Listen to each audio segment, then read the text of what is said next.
10块钱以内，唐餐界的天花板蓝魂白菜汤，如何在家做的汤鲜味浓？下面给大家分享一下我的小技巧。这可是冬季喝汤的首选菜啊！白菜咱先把它分成叶儿。如果说你不想吃崩的话，都把崩去掉；想吃崩的话，都跟着我一起操作。因为咱这道菜最好用白菜叶儿，比较软乎。这个崩到时候可以留下来炒个醋汁白菜。崩和叶儿给它分开。叶儿给它稍微连上几刀，崩给它切成丝，8个鸡蛋，现在开始做，都是这么的简单。鸡蛋里边少放点盐，少放点盐都可以了啊。我这个盐一不小心都多了。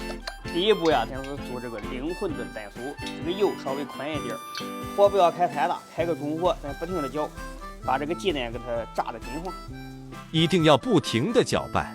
炸成金黄就可以了，太香了，家人们！把这个鸡蛋框油，然后给它捞出来。下面锅里边不要放油，放一块面粉，用小火把面粉给它炒熟。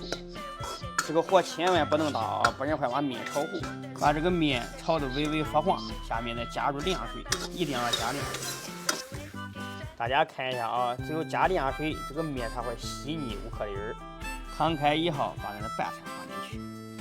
鸡蛋酥也放进去，调味少来一点盐，白胡椒粉可以多来一点。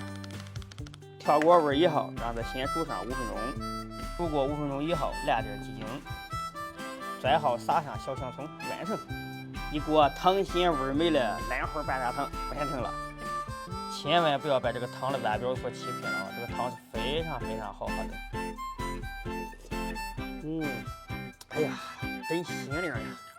一口汤下去，瞬间让我打开了外肋。冬季喜欢喝汤的，一定要安排一下这个蓝魂白菜汤。好了，大家下期见，拜拜。